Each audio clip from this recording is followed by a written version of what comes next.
Redevelopment Commission meeting. First order on the agenda today is the approval of minutes from the November 12th meeting. Those were passed around to the board before the meeting. Any comments or suggestions or questions? If none. Second. All in favor? Aye, so moved. Next order is approval of claims.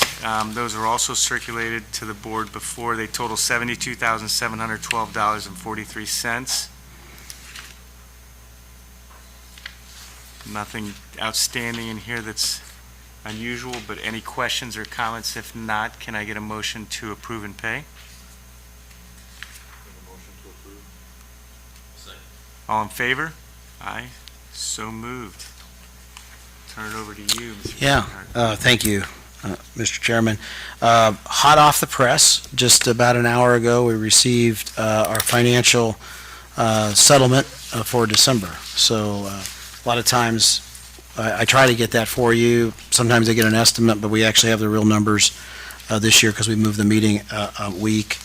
And we collected in the second half of the year $1,260,730, which for the year is ahead of projections with a total of $2,578,829 for the year, which is about $340,000 over our budget or over our projected estimate. So we're doing well there. I would make one note. When you see the report in January, the North Madison allocation area with the Madison Plaza, we've brought in this year, which was a partial tax year yet still, about a little over $210,000. So that investment's starting to really pay off there. And why I mentioned Madison Plaza, Zaxby's, you all are invited to Zaxby's tomorrow or Saturday for the VIP event at noon on both days. So It's on 2 days? yeah, it's on 2 days, Friday and Saturday. So feel free to stop by either time and let them know that we sent you. But you're all welcome to go on Friday or Saturday. And the ribbon cutting's Monday at 11? Yeah, I figured you'd cover that in your mayor's box. Okay. Well, But yes, ribbon cutting Monday at 11. So if any other questions on the financials, again, we've got a number of projects underway, the Madison Main Street enhancements, which you saw several bills for that. Again, thank you for that. And we'll continue to move. I think first quarter will be a very busy quarter for the commission. We have a number of economic development projects in the works that we hope to be bringing to you for some action in Q1, as well as a couple other adjustments to some TIF districts potentially to support that new economic development activity. So should be a good first quarter. Great. But I'm happy to answer any questions you may have on the financials. Just a quick update too. Any questions for Tony or the mayor on the financials? Nope. Okay. We'll just continue to move on. I have no old business. No old business, No, okay. no old business. So, yeah, You keep going. our new business, we'd like to introduce today Dr. Teresa Brown with the Madison Consolidated School System to give the board an overview of the Madison Early Learning Center. We know how important early learning is in our community. We also know how important child care is in our community, and Dr. Brown, through her leadership, has helped this community attract grant dollars, as well as the school board supporting building a facility that not only will educate our young folks, but also give them a great place to be cared for while their parents are at work. And potentially the facility has the opportunity to support that 24 hours a day or in 3 shifts if necessary. They're certainly open for that to help support industry if industry sees the need to support it. And but certainly she's going to give us an update today. This project will be on the E.O. Muncie site, and they'll be breaking ground here in first quarter. So we're excited to have her here today to give us a little update. me to come and update you. So I'm not sure how much you know about what we've put together and what we've been working on for the last couple of years. So I'm going to give you a little bit of background information that hopefully will help fill in. Are we good? All right. Okay. So yeah, we started this process actually a couple of years ago, just thinking through a need. And our own, body of employees, we were having people that could not come back to work after maternity leaves. We were losing employees because they could not find housing or childcare. And so we really felt like there was a need for us to address a short-term solution for childcare, and then for our employees, and then a long-term solution for the community. And I'm going to share with you the why behind those decision points. So first of all, why early learning? A lot of people really maybe don't understand the impact that early learning can have on a person's trajectory. For every dollar invested for early learning, you have a 13% return through improved educational outcomes, increased lifetime earnings, and then just reduce societal costs because of the start they're getting in life. So we know that it's important for a thriving community to have and invest in early care. So the need in our community is real. Part of our journey over the last couple of years was to do a needs assessment, to talk to our employers, to figure out what we needed to do and how big of a need is it. Is it just taking care of our employees? Because we could do that on a small scale. Or is there a bigger need? And what we identified is actually in Jefferson County currently, there's about 1,119 children under the age of 6 who may need care, according to the latest data that we get from Brighter Futures Indiana. And in Jefferson County, there's about 551 spots. So there's 2,382 that need care. We have 551 spots, which leaves a deficit of about 1,119 that maybe need a potential place to be, and it's not accessible. And when I talk about quality care, we talk about paths to quality in early childhood, and the closest one to Jefferson County that's a level 3 or better, which is what our preschool is actually 52 miles away in Kentucky. So there's nothing around here that we really have large scale to offer families or employers.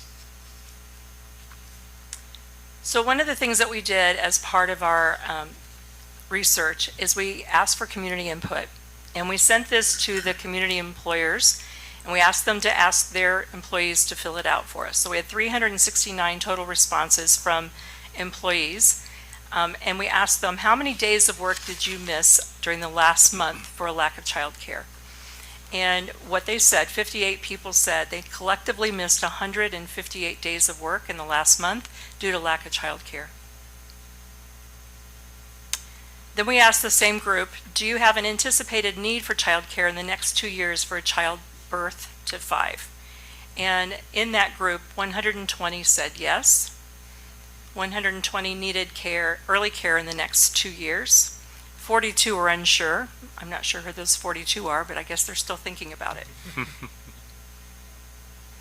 So another part of our research is we visited many exemplar programs. So we did a fair amount of research and to figure out who's in this space right now, and especially the ones that were having success.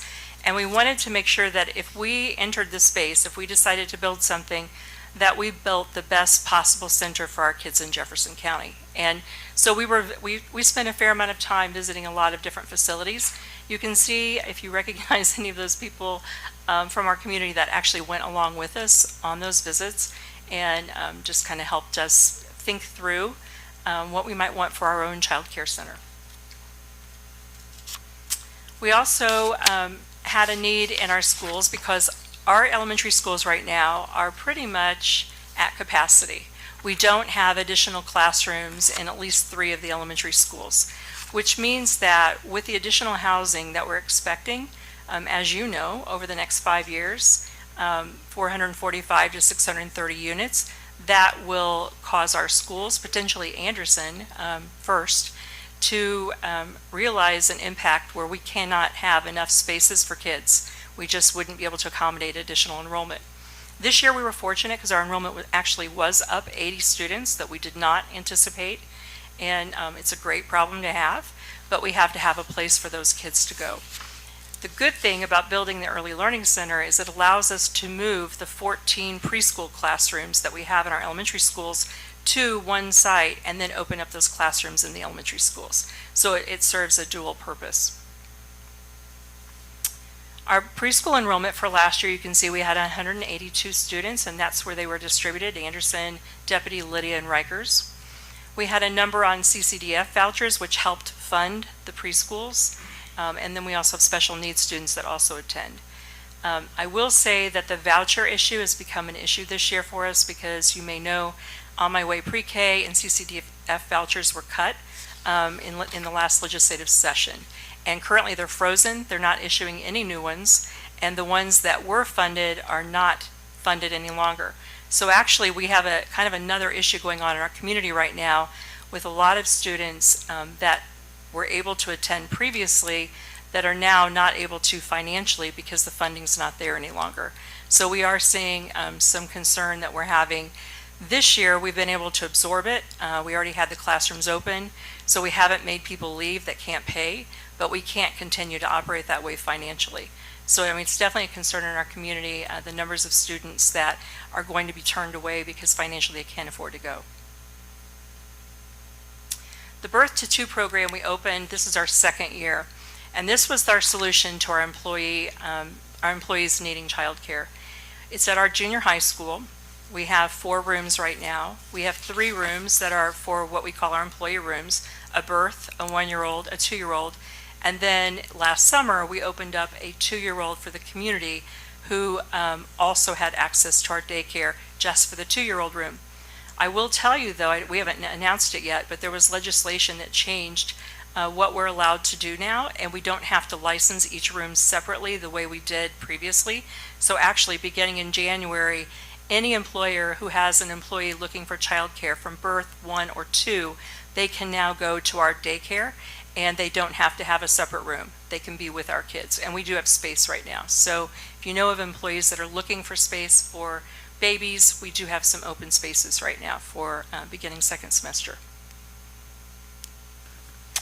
So preschool, as we know, it has tremendous impacts on early childhood education and what that means for kids later. It reduces special education placement by 8.1% according to research. It increases high school graduation by 11.4%, and it decreases grade retention by 8.3%. It just has positive impacts from kids from the beginning all the way through their careers, through school. Additionally, we decided to do some research with our own kids, and we looked at the numbers who had attended our preschool, and we watched them matriculate through elementary school, and we said, how did those kids do later as they were in later grades? Like, let's look at the data and see what the impact of that early care in our preschool has had on our kids. So we looked at that data, and basically what we found, and you'll see on the right side in red, those are the kids in 3rd and 4th grade that attended our preschool, just that cohort. And you'll see that they outperformed the general population by 20 to 30 percentage points in English language arts and 20 percentage points in math. It was pretty significant. And when you see on the right side where it says top 5%, top 15%, top 2%, that's measuring them in the state. So actually, like the 4th grade English language arts, we're in the top 1% in the state when you look at just that cohort that attended our preschool. So significant impact that our kids are getting by attending our schools. We did the same thing, and we also looked at grades 3 through 8, not just 3 and 4. And we looked at, again, our cohort, and we put it against the general population. Again, you will see that as much as 30 percentage points differences between the kids that attended preschool and the kids that did not. Again, significant data that supports that our preschool, is having a positive impact on kids. So our new center, we're looking at a total capacity of 366 children, 54,945 square feet. It's birth to 3. There's 9 classrooms, 2 infant rooms, 7 toddler, which would serve 86 children, and preschool ages 3 to 5 in 14 classrooms serving 280 children. It is for all of Jefferson County residents. I will say that, as Tony stated, that we are open to offering it all shifts. We can certainly do a second and third shift if there's a need, and we can staff it. We are looking forward to that. So the funding request. So our commitment from our school board is we borrowed $25 million. We did $6 million last fall. We're borrowing $22 million this spring for a total of $28 million, $3 million going towards other projects.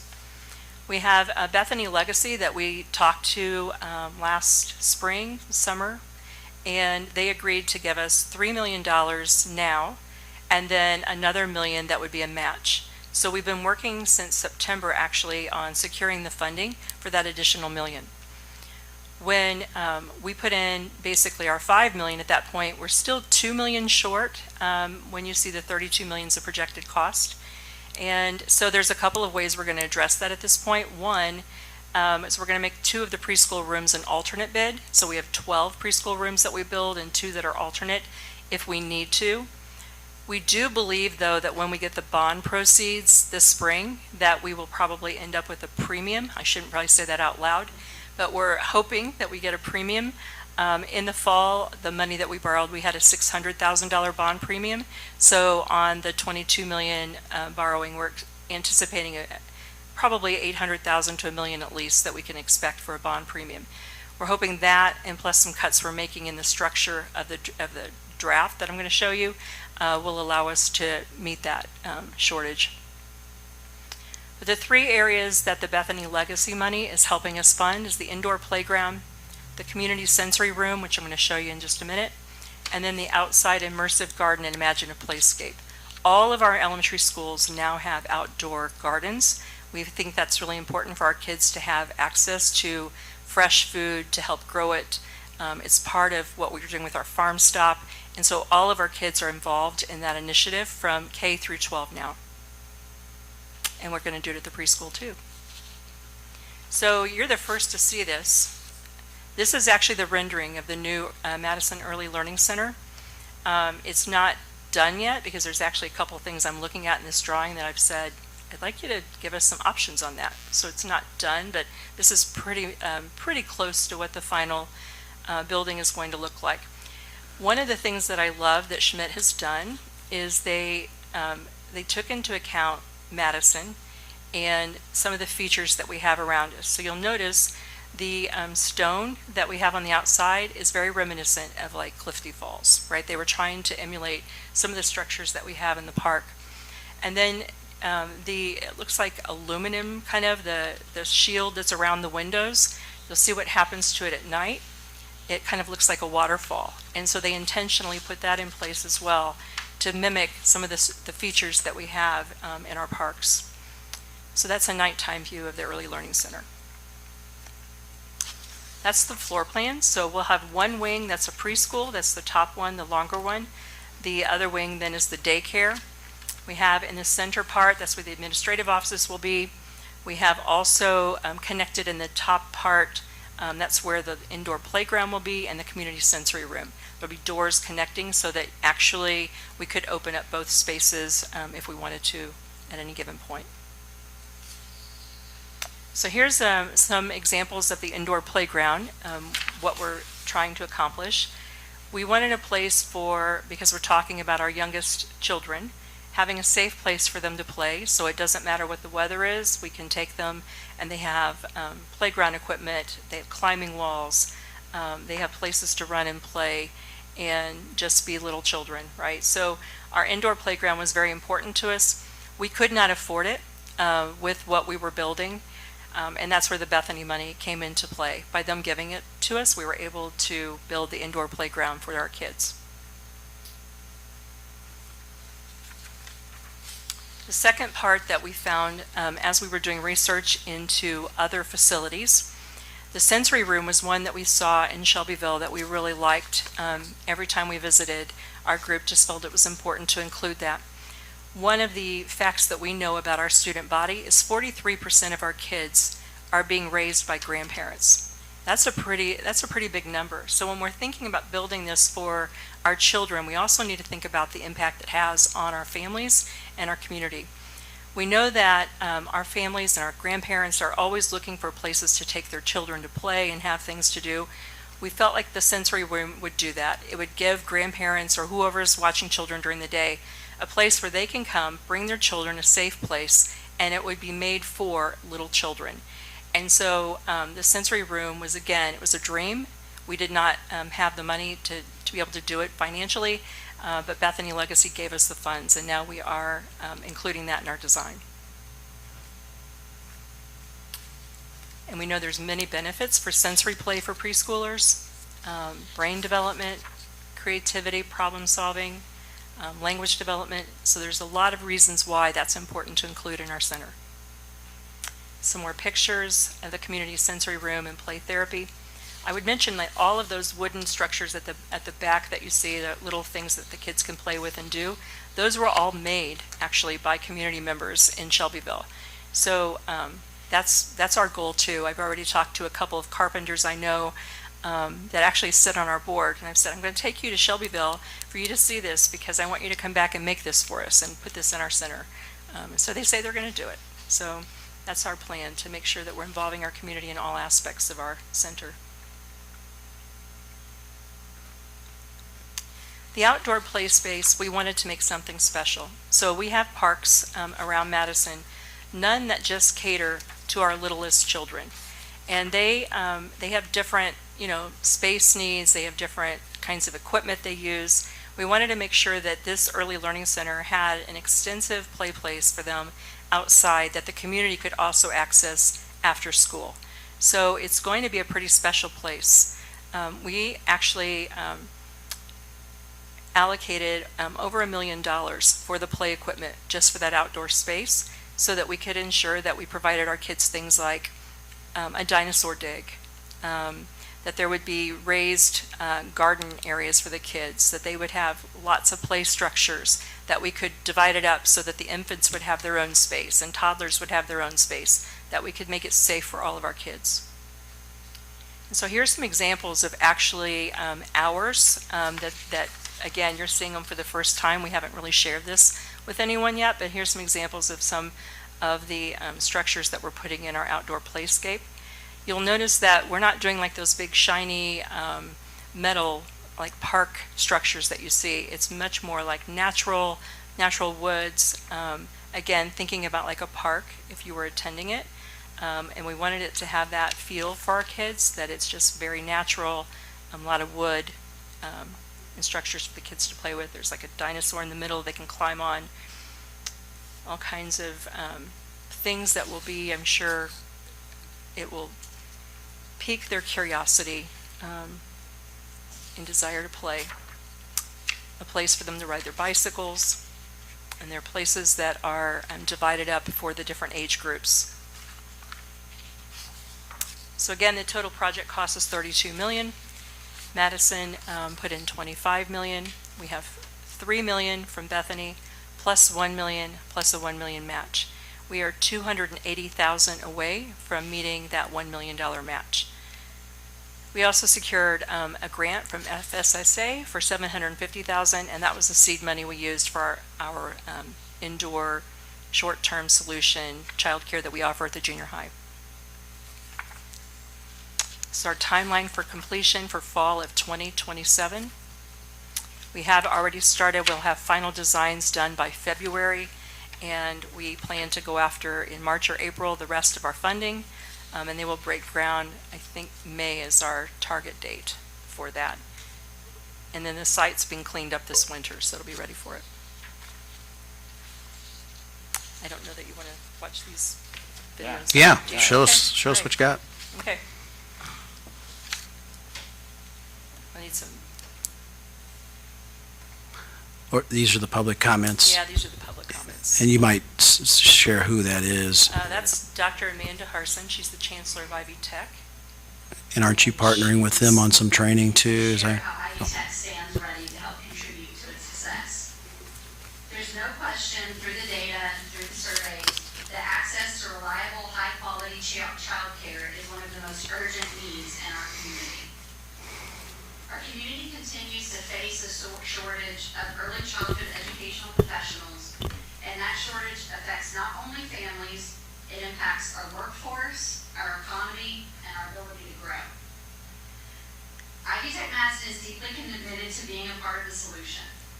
Just recently, Ivy Tech Community College has received $21.9 million grant for the entire state from the Lilly Foundation, and our campus will receive a portion of this targeted funding to train and credential new and current early childhood educators that could staff your future center. This investment will directly support workforce pipelines for facilities like your proposed and all of the others in Jefferson County. With this support, we'll deliver child development associate credentialing to help prepare new educators. Our campus is playing a full-time role to ensure we're equipping Madison's child care centers with skilled workforce they need, not just for the project, but for long-term success. We know that the Early Learning Center being proposed by Madison, like Dr. Brown said, is more than just bricks and mortar. It's about expanding access and success for children from birth. We're proud that this initiative will build on the strong foundation you've already established with your preschool. With your leadership in this investment, we can make a generational impact. On behalf of Ivy Tech Madison, we're ready to stand with you as a partner in preparing the early childhood workforce your families, our businesses, and the children serve. Thank you for your commitment to our community, and thank you for the opportunity to contribute to this vision. So that we have 3 of those that I can share. Do you want to? One to share, I think we're good. Okay. Yeah, I think we're good, unless you have anything else. You wanna- Nope. Okay. That is it.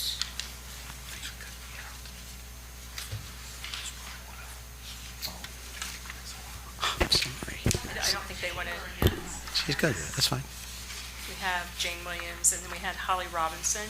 Thank you so much. That one. Okay. The mayor thought it was him. I was there. You We were there. That's I right. was there too, so. I appreciated that. That is all I have, just to, again, give you kind of a glimpse of the journey we've been on and where we are with our project in the Early Learning Center. So, yeah, any questions or? Yeah, thank you so much. Commission, as you know, many communities throughout Indiana are struggling with the child care situation, and many economic developers and mayors throughout Indiana are struggling to try to figure out how to build facilities and have quality facilities. And again, like I said earlier, we're just so fortunate that the school corporation has taken on this challenge, and we necessarily aren't having to lead that effort in our redevelopment commission or in our economic development or city initiatives. So that's really helpful. So I just wanted to say that. I turn it over to you for any questions you may have for Dr. Brown. Any questions?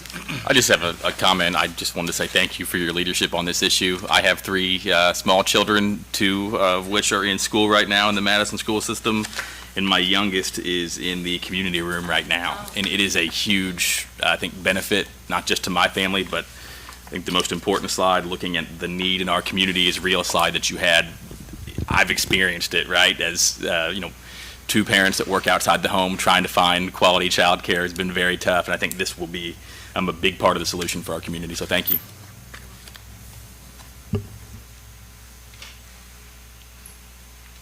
I think it sounds like a great program, and yeah, again, thank you for that forethought and thinking through what all the things that can impact a business, getting employees to show up. It's always a challenge. And these may not be appropriate questions now, but just trying to understand, like if a child was sick, would they still be able to show up at the Early Learning Center and the parents can come to work?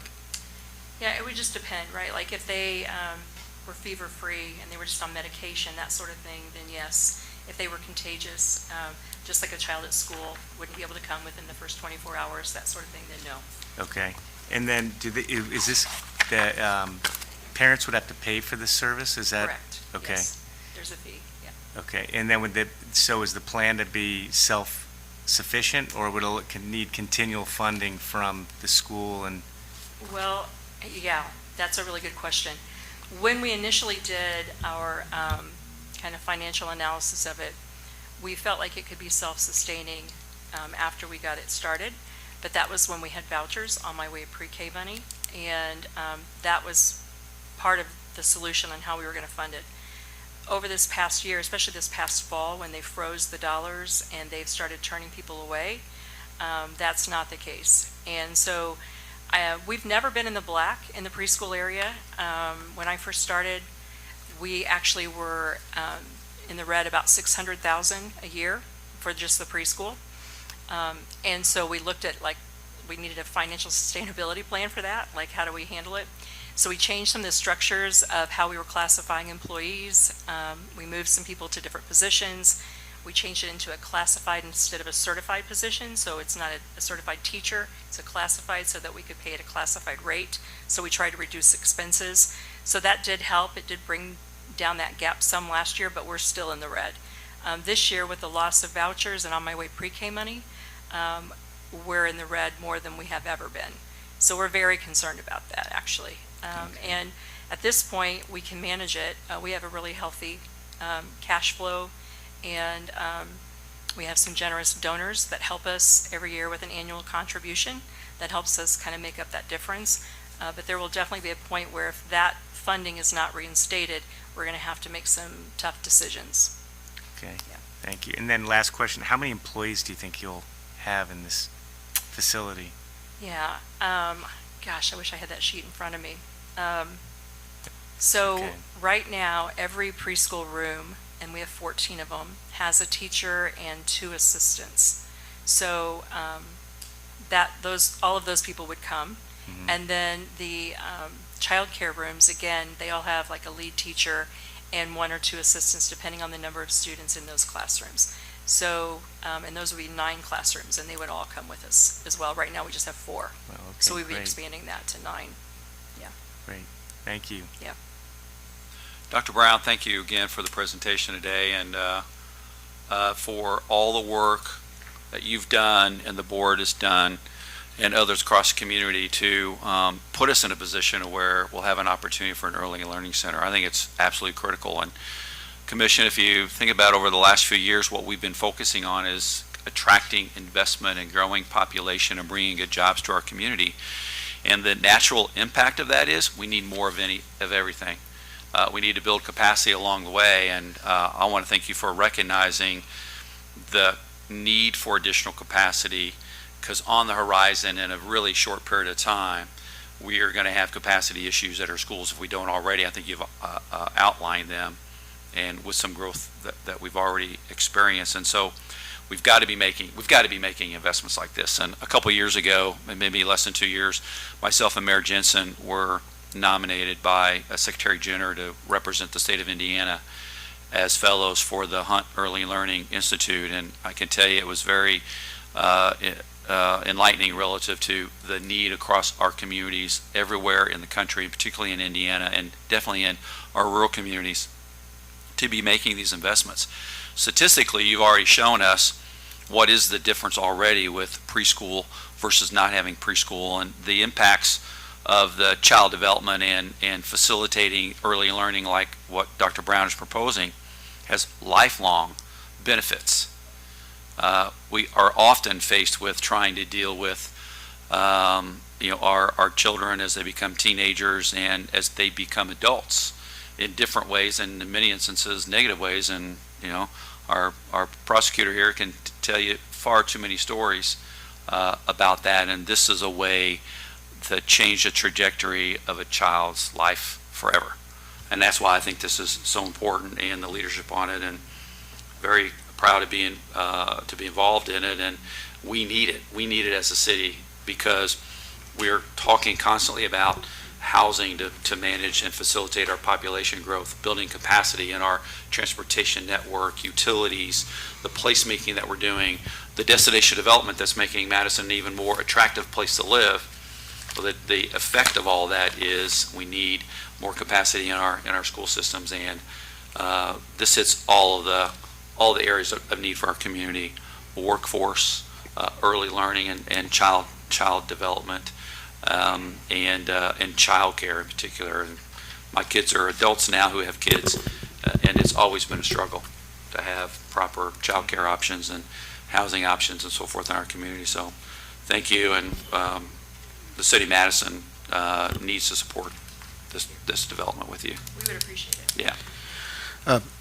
Commission, if you would entertain an opportunity here to help the school corporation in their mission here with childcare and for our community, it certainly would be appreciated. The mayor and I have been looking at our 2026 budget and feel that we have the ability to fill their gap of $280,000 today with a pledge.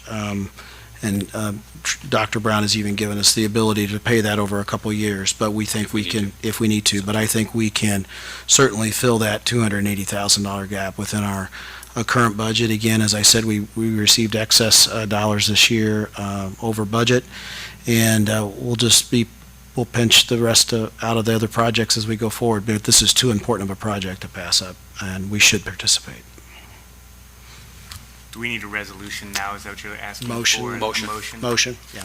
Motion to approve, and then in the budget, no other work that has to happen, or there's more work that we would have to do for 20? We believe in the budget, we can absorb the $280,000. We've been working really hard, Mr. President, to build capacity for opportunity in our projections here. And we've done that by the investments that we've made. And there's always a lag. We're making the investment, and then a couple years later, we start getting the return on that investment. And as Tony mentioned, our returns and the revenue has been growing in the TIF fund. So we believe that we can make this investment, and we'll, at the January meeting, we will put that into the budget and show you exactly where it's coming from, but it's not at the sacrifice of any other opportunity we're already pursuing. Next year is still going to be a big year for housing, infrastructure, and placemaking. And as we proceed with those key initiatives, we've got to build capacity in other areas, and this is a great opportunity for us to partner with the school. So then in January is an amendment of the plan to Yes. recognize this capital outlay? Yes. Okay. Yeah, we would propose the plan that would have the new outlay in the 2026 budget. Any other questions or comments? Good. I'm glad you Merry are. Christmas, huh? I can make a motion, I'll make a motion. No, I think the planning is great, and the idea is, obviously, it's a big need, and as a business owner, it is critical, especially as we continue to add people into the community and our business grows. We need to be able to support working mothers, and, we need something like this. So as David said, it's critical. So there are no other, go ahead. I'm sorry, so just out of Just use your mic, Dan, if you don't mind. Thank you. So we've helped the school in the past, but I don't recall the last time that we did it in a dollar amount. Yeah, I believe it's been probably 3 years since we helped the school out, except for, I think there was a small ask that we SRO. funded for the SRO officer this past year, but no major funding outside of, I think that was 50,000 has the school received in, at least in my tenure, so. And I'll just mention too, it's already currently in the city of Madison's redevelopment plans to support programs at the school. Right. Great, so in front of us is a request to support the Early Learning Development Center, $280,000 out of the 2026 plan. Make a Can I get a motion? A motion to approve? Any second, please? I'll second. All in favor? Aye, so moved. Congratulations, Merry Christmas. Thank you so much. Thank you. It's amazing. What a big relief. You're Thank welcome.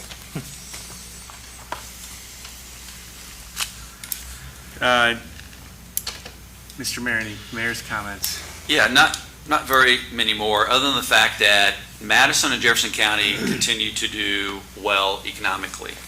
And I just want to mention, as you know, as you drive around town, we're finishing the year really well.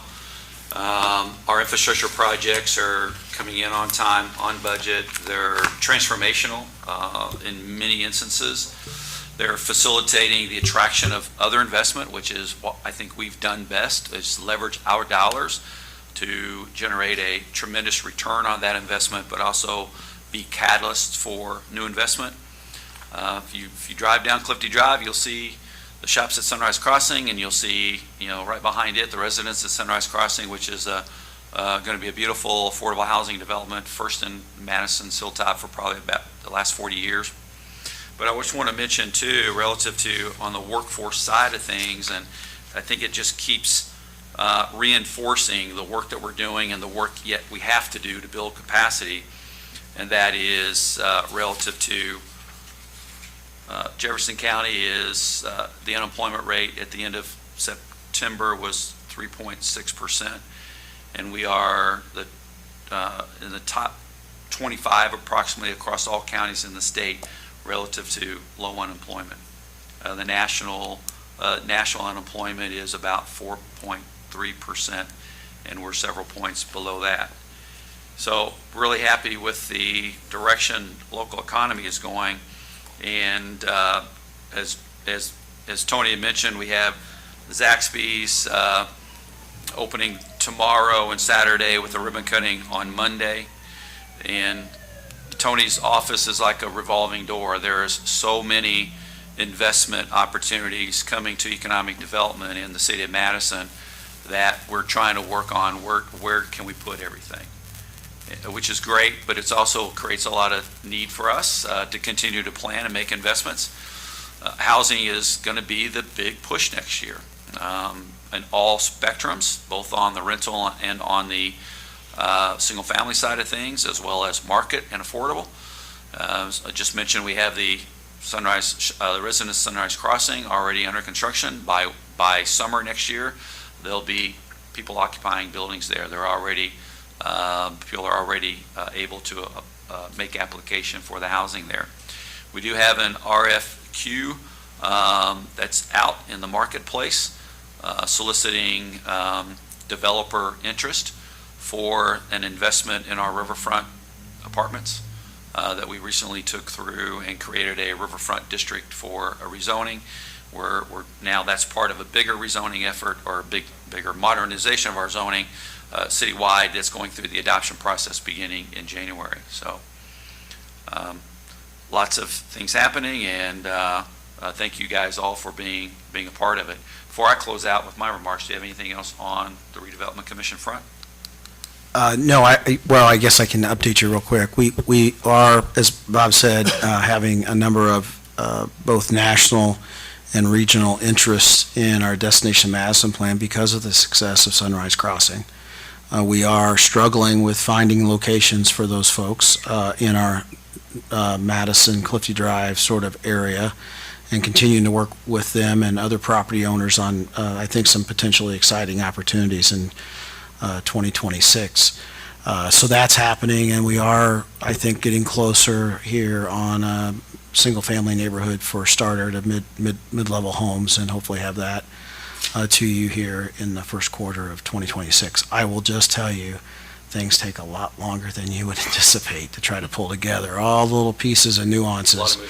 A lot of moving parts. Creation of residential TIFs, annexation, dealing with bonds, understanding the infrastructure cost. It's just a lot of moving parts and pieces, and you certainly understand why single-family neighborhoods are not being developed in communities throughout this country, because A, they're very complicated to do, and B, they're very expensive.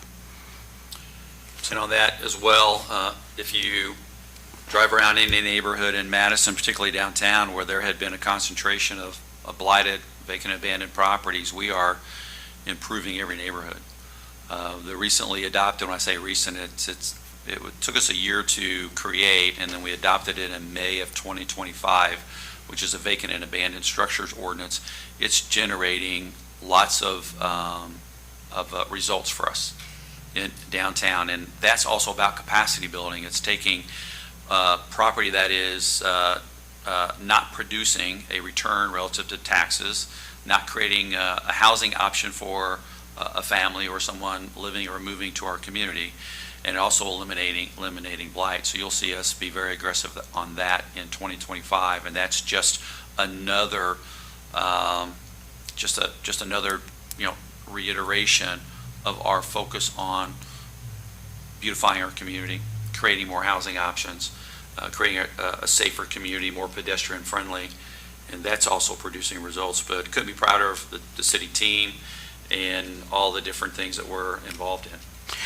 I would just like to echo that. There's a property that I'm sure you all are familiar with on Craigmont Street, just south of and behind the vacant garage building there. It's an orange house. That house was on the vacant and abandoned list, deemed unsafe. A couple has bought that house, has historic board approval and has PACE approval, and will be saving that structure that has been empty for a very long time. So again, your work is going to show through in that house through the dollars you've committed. So over the next few months, that'll take a while, you'll see some transformation in a house that's been vacant for, I don't know, quite a few years. We have a registration program now that if you're vacant and abandoned, you need to register. The goal there is to have some interaction with the property owner, developing a plan, and sitting idle or vacant for 20 years just doesn't work for us anymore, because there's generally a lot of negative consequences that come from a property like that. And from a public policy perspective, it's imperative that we have really good engagement with property owners and facilitate additional investment. That's why our Redevelopment Commission's support of the PACE program has been extremely invaluable.